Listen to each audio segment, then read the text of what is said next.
and to make sure that you are not looking at tipping in Italy the way you look at tipping in the United States, because those two are completely different things. And for me, the most important is to share with you how tipping in Italy works. So when you come here, you're fully prepared and you understand all these cultural nuances.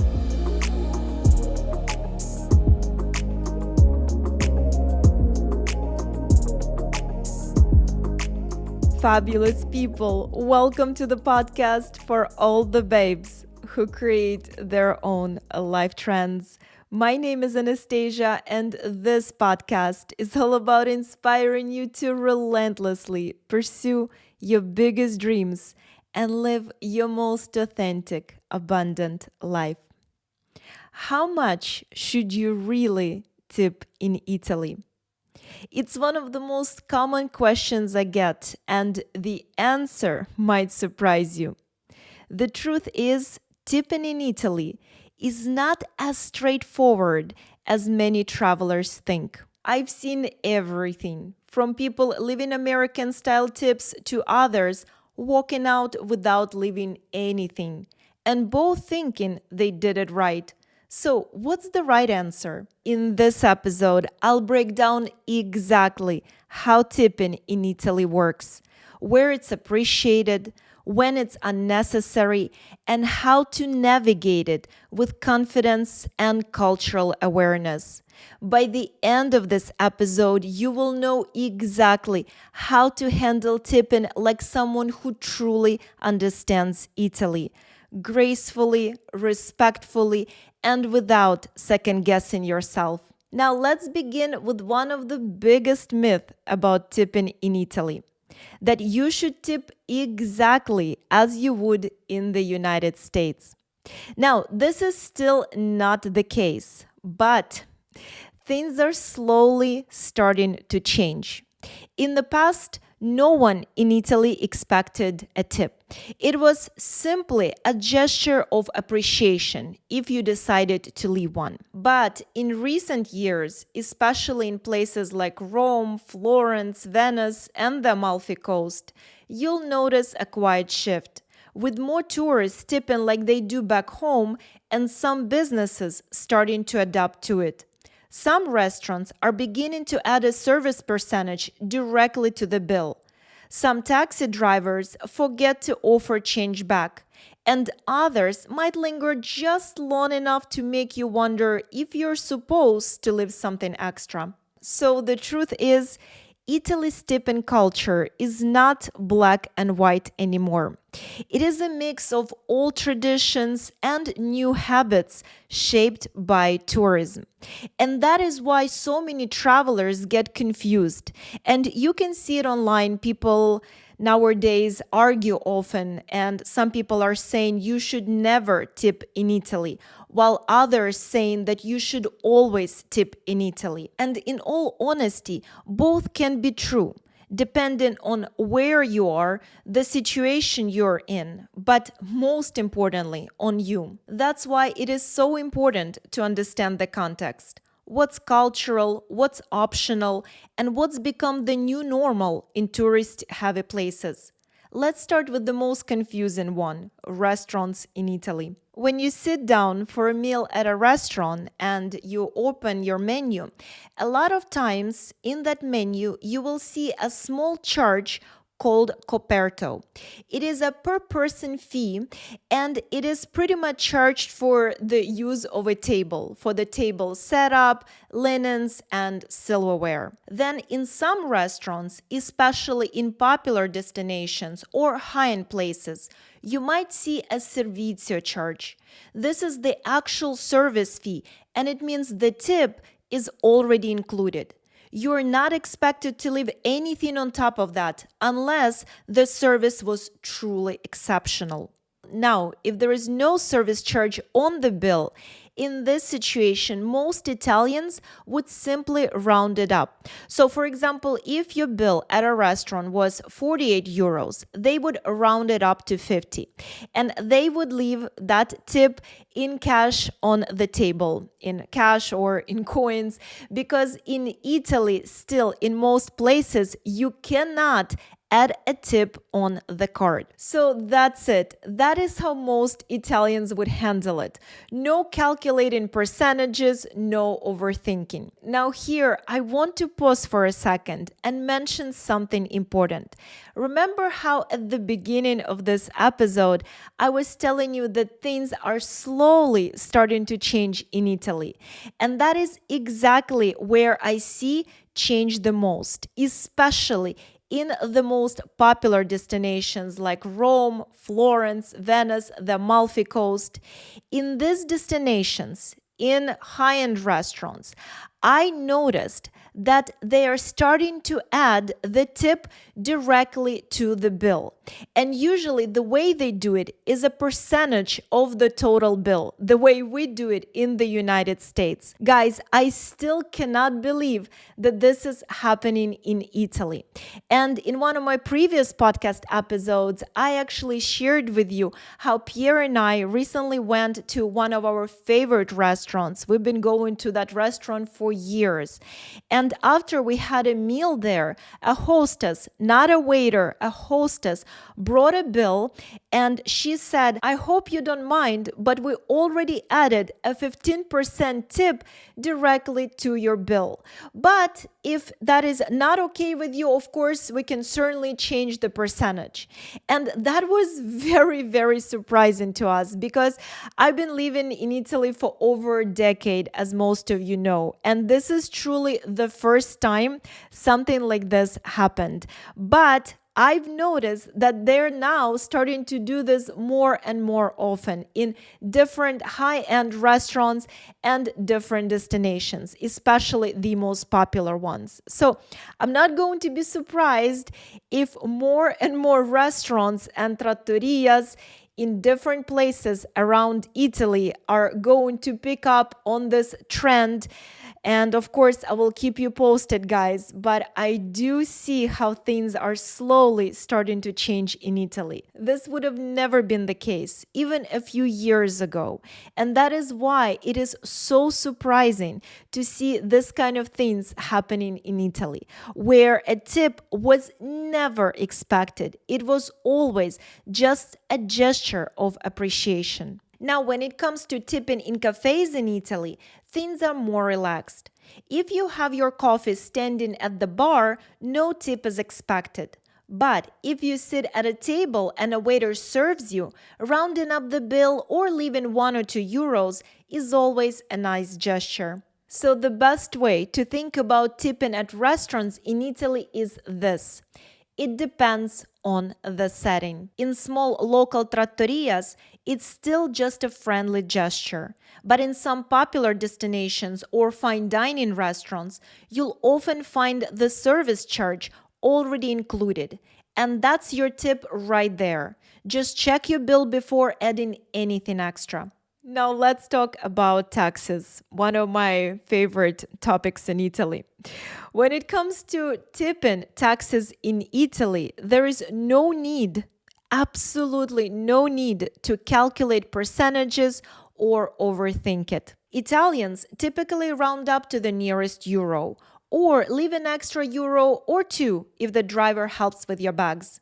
That's it. No 20% tips, no confusion, just a small gesture of appreciation. Now here I have to mention one thing, if I could only mention one thing about taxes in Italy, because I always feel like it's truly just an infinite story. I can talk about taxes in Italy forever because every time I feel like I exhausted this topic, they give me more material. But out of all the services that we have here in Italy, taxes are the ones that travelers have the most trouble with.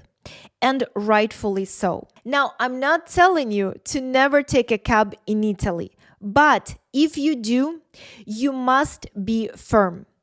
Know your rights and stay alert, because unfortunately, there are plenty of dishonest taxi drivers and they will try to take advantage of you. There are so many stories that I've heard over the years where the taxi drivers would say, "Oh, I am so sorry, my card reader is not working." And it happened to me too, guys. They do to everyone. "I'm sorry, my card reader is not working. You have to pay me in cash." So, of course, that is something for you to keep in mind. If you plan on taking a cab in Italy, make sure to have some cash on you, even though they are required to be able to accept cards. But a lot of them say that unfortunately, somehow their card readers are not working. I don't know what kind of card readers taxi drivers have, because there are no issues at the stores, at the restaurants with card readers, but somehow taxi drivers, they just get really inefficient card readers that constantly break. And when you try to pay them with cash, somehow they don't have change, or they charge an insane amount of money for a 5-minute ride. So with all of this, of course, taxi drivers have just a bad rap, guys. But I want to make sure that you know that you do not need to leave them a big tip or a certain percentage or the tip at all. Of course, like I mentioned, if the guy helped you with your suitcases and you want to thank him for it, it's okay to leave a couple of euros. But you definitely don't need to be leaving crazy tips to the taxi drivers in Italy. It's just not something that Italians would ever do. Now here, I also want to add that, of course, not every single taxi driver in Italy is a dishonest one. There are some really nice drivers that I met throughout the years. As a matter of fact, just yesterday, I took a cab, and by the end of the ride, I think the total was 11 euros and I only had 10 euros in cash. So I said, okay, I can either give you 10 euros in cash or I can pay 11 with a card. And the guy said, no, it's okay. I'll take 10. So it was actually nice. He gave me 1 euro. But because it happens so often in Italy to the travelers from all over the world, as a matter of fact, I'm sure right now, somewhere in Rome, one of the tourists or numerous tourists are getting overcharged right this moment by their cab drivers. So it is so important for me to raise that awareness and to make sure that when you take a cab in Italy, you are aware of it and you stay alert. And if you do end up with a dishonest taxi driver, do not be afraid to speak up if something is off. You have to stay respectful, polite, but firm. And I promise it will work out in your favor. Now let's discuss tour guides and private drivers. When it comes to tipping tour guides in Italy or tipping drivers in Italy, things are once again more modest than what most American travelers expect. For private drivers, if they're picking you up or dropping you off at the airport, and you guys know I always say make sure to arrange your private transfers in advance, whether by yourself or have your travel agency to arrange a private transfer for you. This is something that we do at my Fabulous Vita travel agency all the time for our clients, because it just gives you such an unparalleled convenience and peace of mind having someone to pick you up at the airport, help you with your bags, escort you to your car, and then you can just ride in a total relaxation and convenience instead of standing in long taxi lines to arrive to your accommodation, to be able to drop off your luggage and go have a nice Italian breakfast. Or if you're able to already check in, you can take a nice long shower, realize that you finally arrived to the country of La Dolce Vita, and then begin your exploration. Now, in this situation, leaving 5, 10 euros for your private driver is absolutely fine because, of course, he was waiting for you at the airport. He helped you with the luggage to load it in a car, then unload it from the car. So, of course, with this kind of extra service, leaving 5-10 euros is absolutely normal. No more than that, for sure. No more than that. 5 to 10 euros is absolutely perfect. Now, if you have your private driver with you for the entire day, exploring, for example, the Amalfi Coast, because let's be honest, who wants to drive in the Amalfi Coast? Or enjoying Tuscan countryside and doing wine tastings, because again, you definitely don't want to be driving in Tuscany after a few glasses of Chianti. Then, of course, you can leave 20 euro tip, and that is very, very, very generous tip. And please remember, no matter if it's a driver who is picking you up or dropping you off at the airport, or a driver for the entire day on the Amalfi Coast or in Tuscan countryside, these tips are not mandatory. They are very much appreciated, but nothing is expected, guys. So do not feel that you are obligated to leave those tips. What I'm sharing with you are just suggestions. But as I mentioned at the very beginning of this episode, it all depends on you. How much you want to live, if anything. But what the goal of this podcast episode is not for me to give you the exact amounts. It's for me to share with you how Italian culture and tipping works, and to make sure that you are not looking at tipping in Italy the way you look at tipping in the United States, because those two are completely different things. And for me, the most important is to share with you how tipping in Italy works. So when you come here, you're fully prepared and you understand all these cultural nuances. Now, for private guides, the same rule applies. Italians don't calculate tips as a percentage. So instead of thinking 10%, simply consider 10-20 euros for a half a day or full day private tour, depending on how engaging or memorable the experience was. Now, if you've joined a group tour, then tipping is completely optional. Of course, if your guide gave you the most incredible experience and you want to thank them for it, then at the end you can leave a few euros. But remember, tipping in Italy is not about obligation. It is about appreciation. So at the end of the tour, do not overthink it. You can leave a few euros as a thank you for your guide, and they will be very grateful for it. Now let's talk about the most common Italy tipping mistakes, the ones that make travelers spend far more than they need to. First, don't feel pressured to leave 15% or 20% tip like you would in the United States. In Italy, that kind of level of tipping simply does not exist, and it is not part of the Italian culture. And Italians would never do it. And hopefully it will stay this way because, like I've mentioned, things are slowly starting to shift in Italy. And I just hope it will never get to the level of tipping in the United States. But for now, here in Italy, in most places, and this is how Italians do, if they ever leave a tip, they would just round up the bill or leave a few euros. That's it. Second, don't double tip if you see Servizio Incluso on the bill. That means the service charge has already been added, so there is no need to leave anything extra unless you truly want to. Many visitors end up tipping twice without even realizing it, and restaurants will never stop you, of course, but it's completely unnecessary. Now, to wrap up this episode, because I know I talked so much about tipping in Italy today, and maybe some of you still feel a little bit uncertain or a bit confused because I shared so much information with you. So I want to wrap up this episode by stressing out one very important, the most important thing of this episode.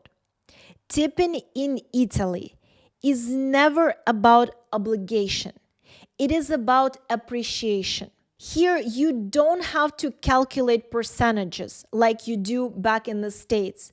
And I believe that what confuses travelers the most. After living in Italy for over a decade and interviewing tons of my Italian friends and even American expats who live in Italy, I can tell you that there is no one rule. It just simply does not exist.